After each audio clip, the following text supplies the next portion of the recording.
नमस्कार दोस्तों आज हम प्रतिशत के इस भाग में वेन डायग्राम पर आधारित प्रश्न समझने जा रहे हैं जो कि एग्ज़ाम के लिहाज से बहुत ही ज़्यादा इम्पोर्टेंट है।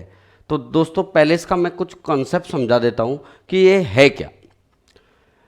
जैसे मैंने कहा कि एक ऑफिस में चाय पीने वाले 50 कर्मचारी हैं और कॉफ़ी पीने वाले 30 कर्मचारी है। लेकिन कई लोग ऐसे भी हैं जो दोनों चीज़ों का आनंद ले रहे हैं। दोनों चीज़ पीने वाले जैसे हमने कहा 20 लोग हैं। तो आपसे बहुत सारे प्रश्न इसमें पूछे जाते हैं। तो चलो पहले इसका वेन डायग्राम हम बनाते हैं। ये हमने बना दिया चाय का गोला, यानी ये पूरा पोर्शन है चाय। ठीक है, अब मैंने एक बना दिया कॉफी का, ये बना दिया कॉफी का। क्लियर। अब दोस्तों हम समझते हैं कि ये क्या चीज है। ये जो ब्लैक वाला हिस्सा है वो तो चाय का है और जो रेड वाला हिस्सा है वो कॉफी का है। क्लियर। और ये जो रेड और ब्लैक दोनों जो ओवेनिस्ट वाला पार्ट आ रहा है दोस्तों, ये वाला, ये है दोनों चीज जिसमें चाय और कॉफी दोनों हैं, जिसको हम बोलते हैं इंटरसेक्शन ओवेनिस्ट पार्ट। जैसे हमने इसको ए बोला और इसको अगर बी हमने बोला,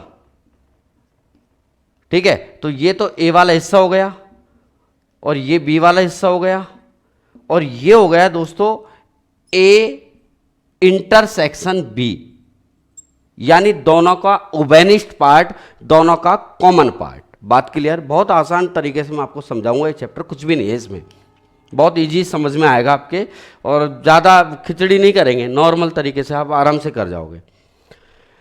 ये वाला केवल अगर हम इस हिस्से की बात करें, कौन से हिस्से की बात करें, जैसे मैं इस पर लाइन ड्रॉ करूं, ये वाला हिस्सा, ठीक है, ओवेनिस्ट पार्ट को छोड़कर जो इधर वाला हिस्सा है, ये वाला हिस्सा कहलाता है केवल चाय का।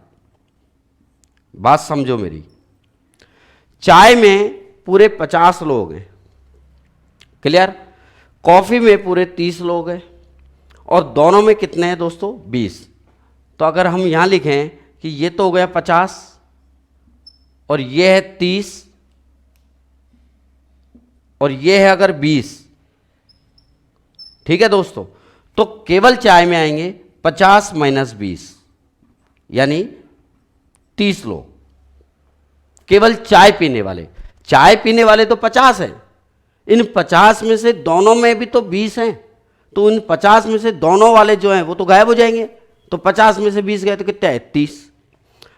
कॉफी में कितने लोग हैं? आपने कहा सर कॉफी में 30 लोग हैं, कॉफी का मजा लेने वाले 30 लोग हैं।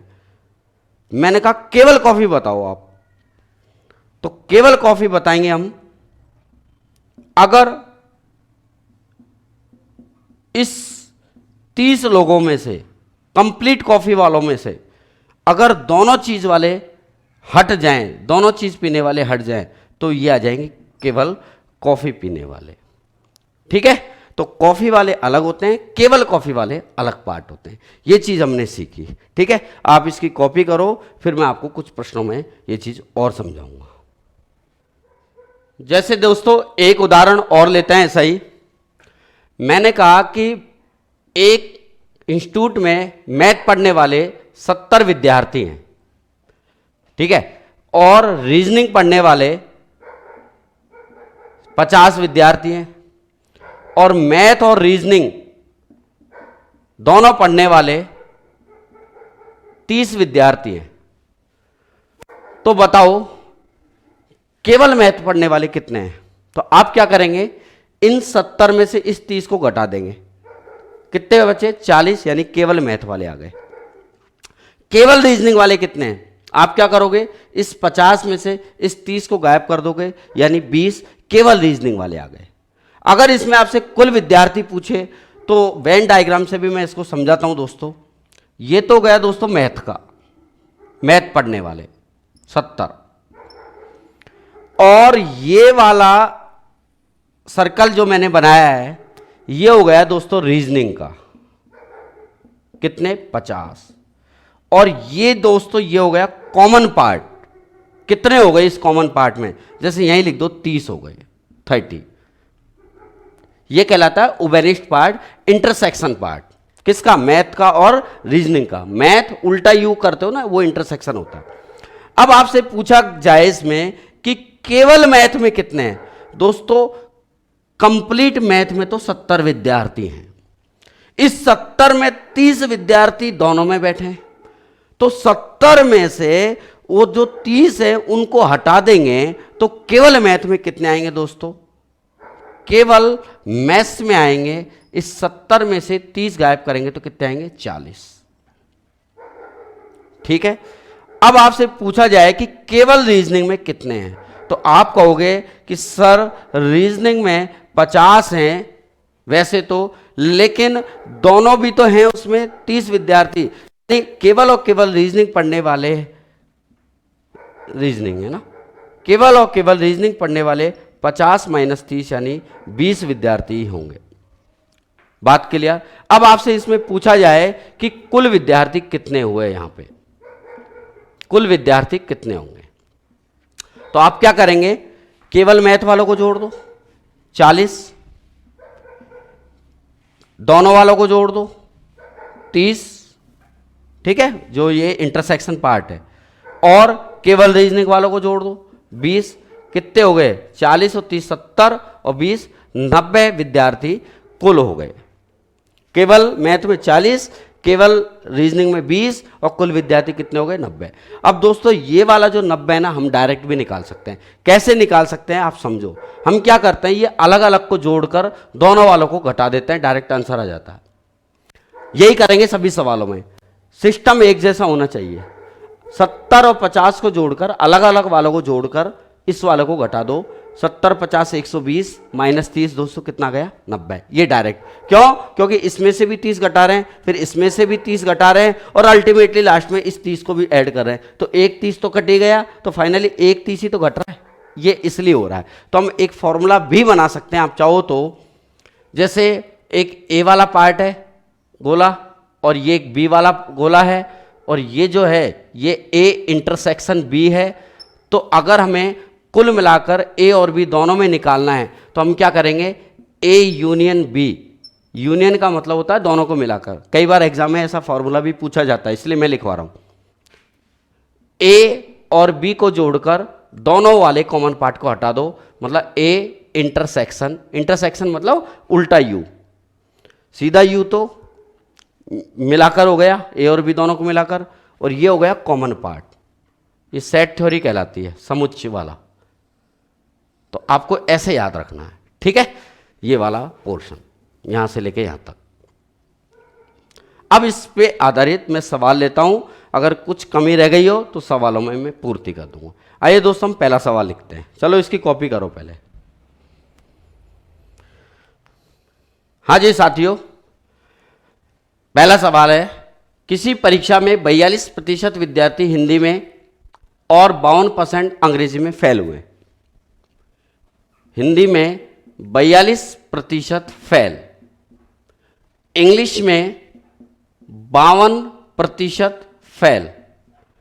यदि 17% विद्यार्थी दोनों विषयों में, इन दोनों का मतलब है दोस्तों कॉमन पार्ट, ये जो दोनों हैं वो कॉमन पार्ट को प्रदर्शित कर रहे हैं, मतलब इंटरसेक्शन, उबेनिस्ट पार्ट जो बीच में आया था ना, वो वाला पार्ट। तो दोनों में मतलब हिंदी इंटरसेक्शन इंग्लिश, ठीक है, वो 17% फेल हुए। तो आपसे पूछ रहा है दोनों विषयों में, ये दोनों का मतलब हो गया हिंदी यूनियन इंग्लिश, मतलब दोनों हिंदी और इंग्लिश दोनों को मिलाकर, ये आपसे पूछा गया, ठीक है। और इसका मतलब हो गया इंटरसेक्शन। अगर कंफ्यूजन हो ये दोनों और इन दोनों में, तो आप समझ लो ये तो कॉमन पार्ट हो गया, और ये हमसे हिंदी और इंग्लिश दोनों को मिलाकर पूछ रहा है। दोनों विषयों में पास होने वाले विद्यार्थियों की प्रतिशतता, मतलब पास होने वाले हमसे पूछा गया। अब इस सवाल को डायरेक्ट ट्रिक से करो, बार बार वेन डायग्राम बनाने की जरूरत नहीं है, हमने फॉर्मूला पढ़ ही लिया। क्या ए यूनियन बी बराबर A plus B minus A intersection B. कहने का मतलब अलग अलग विषयों को जोड़कर दोनों वालों को घटा दिया करो, आंसर आ जाएगा। लेकिन उससे पहले आपको एक चीज ध्यान रखनी है कि आपको सिस्टम एक जैसा रखना है। सिस्टम का मतलब है या तो पूरा सिस्टम फेल वाला दिखना चाहिए या पूरा सिस्टम पास वाला दिखना चाहिए। अगर किसी में गड़बड़ हो तो 100 में से घटाकर आप एडजस्ट कर सकते हो, ठीक है। मान लो पास को फेल बनाना है तो 100 में से परसेंटेज को निकाल दो, फेल हो जाएगा। तो ये भी फेल, ये भी फेल, ये भी फेल, यहां सिस्टम एक जैसा है, कोई दिक्कत नहीं है। तो इस लाइन को जरूर ध्यान रखना, सिस्टम एक जैसा हो, ये बहुत इंपॉर्टेंट है इसमें। तो दोनों विषयों में पास कुल विद्यार्थी आ जाएंगे, पहले फेल वाले आएंगे दोस्तों, ठीक है। कुल फेल कितने आ जाएंगे, दोनों वालों को जोड़ दो, 42 और 52 को जोड़ दो, अलग अलग वालों को, और दोनों वालों को घटा दो। तो कितना आएगा ये देखो, ये आ जाएगा 94। 94 में से 17 कम करो, कितना आएगा 77%। तो हमसे पूछा गया पास। ध्यान रखना ये बहुत बड़ी गलती होती है, आंसर जल्दबाजी में 77 को दे आते हैं, है ना। ध्यान रखना, पास पूछ रहा है, फेल पूछ रहा है, अंतिम लाइन जरूर पढ़ना। तो 100 में से 77 को आप सीधा सीधा माइनस कर दो, कितना आ जाएगा 23%। ये इस सवाल का आंसर, बहुत सिंपल है। आइए दोस्तों कुछ और सवाल लेते हैं हम, ध्यान से समझो इस सवाल को। ध्यान ये रखना है कि सवाल करते समय सिस्टम एक जैसा होना चाहिए, या पूरा पैकेज या तो फेल का दिखे या पूरा पैकेज पास का दिखे, नहीं तो चेंज कर देंगे। जैसे एक परीक्षा में 65% छात्र भौतिकी में यानी फिजिक्स में, 55% रसायन यानी केमिस्ट्री में उत्तीर्ण हुए यानी पास हुए, क्लियर। और 25% दोनों विषयों में, ये 25% दोनों का मतलब कॉमन पार्ट, इंटरसेक्शन यानी बीच वाला पार्ट, दोनों विषयों में अनुत्तीर्ण मतलब फेल रहे। तो भौतिकी तथा रसायन दोनों विषयों में मतलब यूनियन दोनों को मिलाकर विषयों में उत्तीर्ण छात्रों की संख्या कितनी है, हमसे पूछा गया। दोस्तों पहले लिख लो कि फिजिक्स में कितना है, 65% छात्र, रसायन यानी केमिस्ट्री में 55%, ये पास है, उत्तीर्ण है, ये भी पास है, और दोनों में इंटरसेक्शन पार्ट, कॉमन पार्ट 25% क्या गया, फेल। लो दोस्तों, सिस्टम एक जैसा है क्या, नहीं, ये अलग अलग दिखाई दे रहा है, ये पास है, ये पास, और ये क्या है, फेल।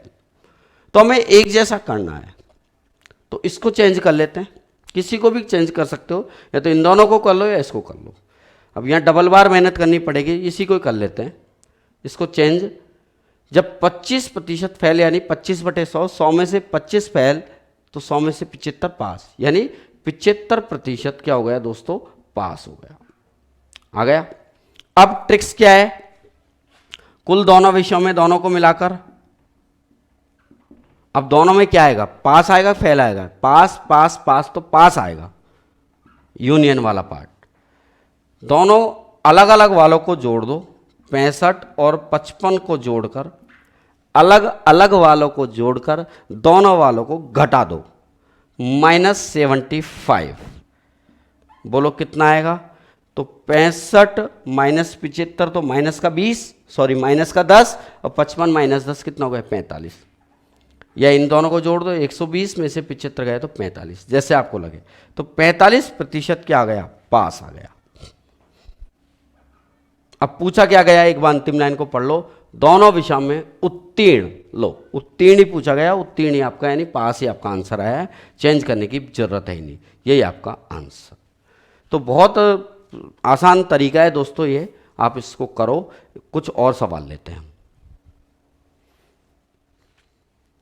आइए दोस्तों, वेरी इंपॉर्टेंट सवाल डाल लो इस पे भी, बहुत ही ज़्यादा इंपॉर्टेंट सवाल होते हैं, एग्जाम में जरूर आते हैं, चाहे रेलवे हो, चाहे एसएससी हो, चाहे पटवार हो, चाहे बैंक हो, ठीक है, बहुत ज़्यादा इंपॉर्टेंट है।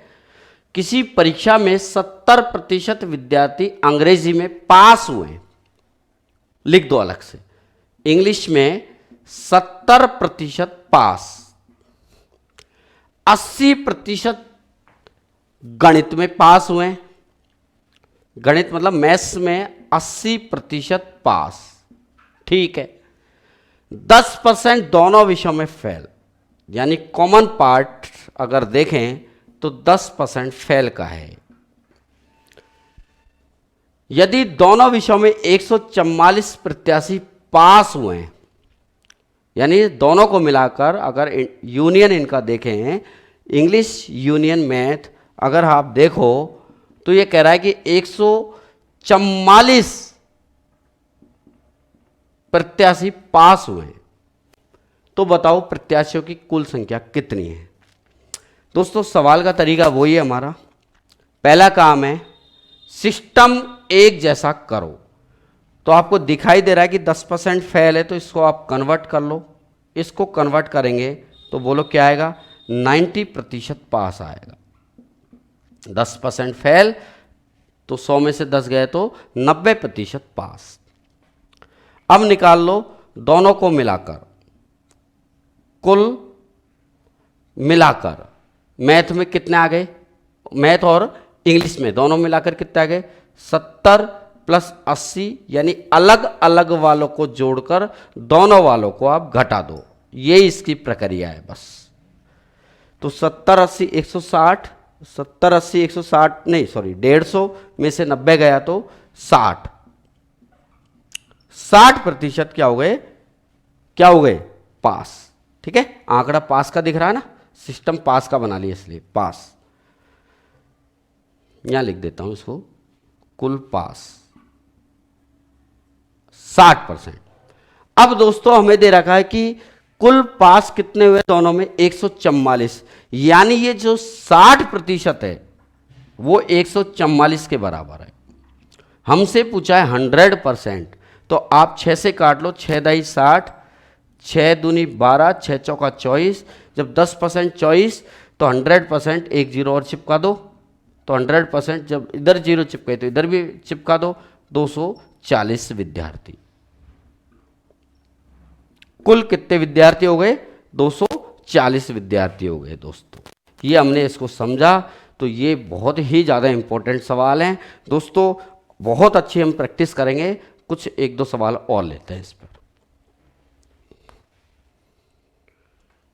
आइए दोस्तों, बहुत अच्छा सवाल है भी, एक एक लाइन को पढ़ो। किसी परीक्षा में 77% छात्र इंग्लिश में पास हुए, इंग्लिश में 77%, 77% पास है, और 34% मैथ्स में क्या है, फेल। यदि 13% दोनों विषयों में, दोनों वाले कॉमन वाले 13% है, क्या है 13%, फेल हैं, और 784 छात्र दोनों विषयों में पास, यानी ये जो 784 है वो दोनों को मिलाकर जो 784 है वो पास है। क्लियर। तो छात्रों की कुल संख्या में फाइंड आउट करनी है। दोस्तों पहला काम क्या है इन सवालों में, सिस्टम एक जैसा करना। अब हमें ये पास का आंकड़ा दे रखा है तो ये पास कर लो, या आप चाहो तो इस पास को फेल बना लो, बाद में 100 में से घटा देना, पास में कन्वर्ट हो जाएगा। बहुत इजी तरीके हैं, कुछ भी नहीं है इनमें।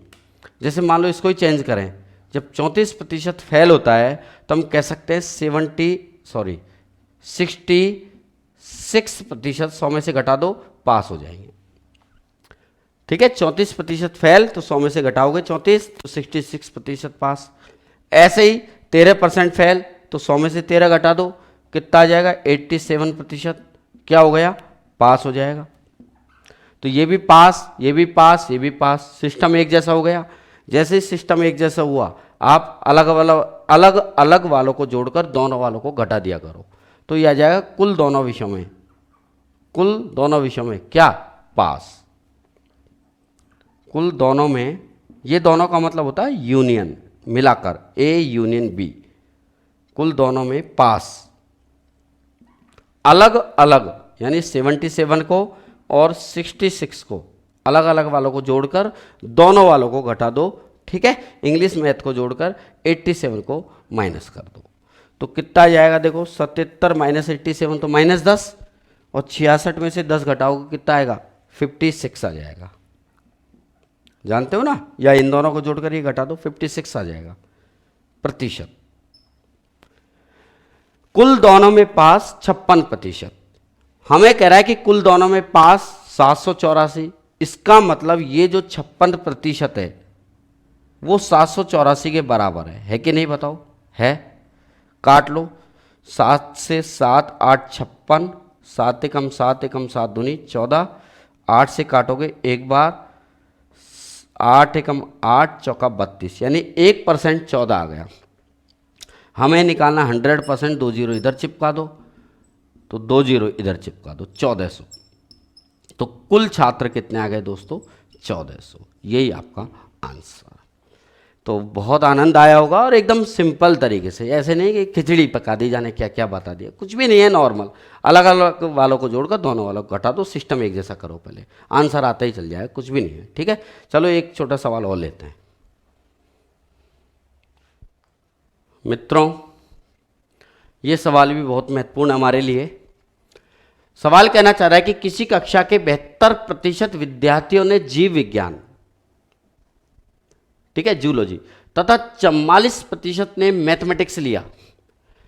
यदि प्रत्येक विद्यार्थी ने जीव विज्ञान अथवा गणित में से कम एक विषय लिया हो, ऐसे नहीं कि यूं ही बैठा हो, उसमें से कम एक विषय और लिया होना जरूरी है, या हो सके कोई विद्यार्थी ने दोनों विषय भी लिए हो, लेते हैं, मैथ्स भी ले ली, बायोलॉजी भी ले ली। फिर कह रहा है तथा 40 विद्यार्थियों ने दोनों विषय लिए हो। आ गया ना बात, 40 विद्यार्थी ऐसे हैं जो दोनों विषयों का मजा ले रहे हैं, बायो भी और मैथ्स भी। तो कक्षा में कुल विद्यार्थियों की संख्या कितनी है? दोस्तों, किसी भी कक्षा में 100% विद्यार्थी होंगे। कोई भी क्लास है, उस क्लास में बायो वाले भी हैं, मैथ्स वाले भी हैं, और कई ऐसे कॉमन भी हैं। लेकिन हम जानते हैं कंप्लीट क्लास अपने आप में 100% है वो।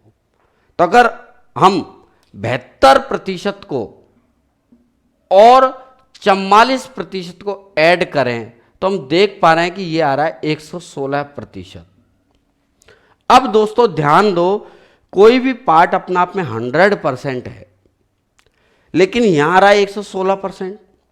तो ये 16% ज़्यादा क्यों आ रहा है? ये 16% ज़्यादा इसलिए आ रहा है क्योंकि बहुत सारे विद्यार्थी ऐसे हैं जो दोनों विषय ले रहे हैं। ठीक है, तो ये 16% दोनों विषय लेने वाले हो गए। तो आप क्या करेंगे इस सवाल में, इन दोनों को ऐड कर दो, 116% आ गया, और इस 116 में से आप जो कंप्लीट क्लास में 100% होते हैं उनको घटा दो, यानी 16%। ये जो 16% है ये दोनों वाले आ जाएंगे, दोनों विषय लेने वाले, ठीक है, कॉमन वाले, यानी 16%। और क्वेश्चन में कह रहा है कि दोनों विषय लेने वाले 40 विद्यार्थी हैं, 16% 40 हो गया। तो आप काट लो इसको। आपसे पूछा कक्षा में कुल कितने विद्यार्थी है, तो 4 किससे कट रहा है? 4 से, 4 चौका 16, या 8 से ही कट रहा है, 8 दूनी 16, 8 5 40, 2% 5, तो 1% आ जाएगा 5/2। और कुल विद्यार्थी 100% होते हैं, कुल 100%, तो 100% से आप मल्टीप्लाई करोगे तो 5/2 गुणा 100 कितना आ जाएगा? 250। या यहीं कर लो, 2% 5, तो 50 से गुणा इधर करोगे 100%, और 50 गुणा 5 वही 250, जैसे भी आपकी मर्जी है। तो 250 विद्यार्थी आपके टोटल आ गए। बात समझ में आई? यानी आपने क्या किया, 77 को 72 को 44 को जोड़ लिया, 116% आ गए। फिर आपने देखा कि यार क्लास में तो 100% होते ही हैं, ये फिर भी 116 क्यों आ गए? ये 16% एक्स्ट्रा आ रहे हैं। ये 16% एक्स्ट्रा इसलिए आ रहे हैं क्योंकि इस 16% में दोनों चीज़ वाले हैं, दोनों विषय लेने वाले हैं, और क्वेश्चन में कह रहा है दोनों वाले 40 हैं। जैसे मान लो इस एग्जाम्पल में, मान लो मैं चेंज करूँ, जैसे आपने उतार ही लिया, जैसे यहाँ पे कॉफ़ी लिख दूँ, जीव विज्ञान की जगह कॉफ़ी लिख दूँ, और ये मैंने चाय लिख दिया, तो 72% कॉफ़ी पीने वाले हैं, 44% चाय पीने वाले हैं। तो और दोनों चीज़ों में मज़े लेने वाले कितने हैं? 40। तो आपने इन दोनों को ऐड किया, 116 आ गया। तो 16% क्या है? वो दोनों चीज़ पीने वाले हैं। क्लियर? तो दोनों चीज़ पीने वाले वो 40 हैं। तो ये चाय, कॉफ़ी, फुटबॉल, क्रिकेट, ऐसे बहुत सारी चीज़ें आ जाती हैं। तो आप, मुझे उम्मीद है कि जितना मैंने पढ़ाया आपके बहुत अच्छा समझ में आया होगा। ठीक है दोस्तों, चलिए।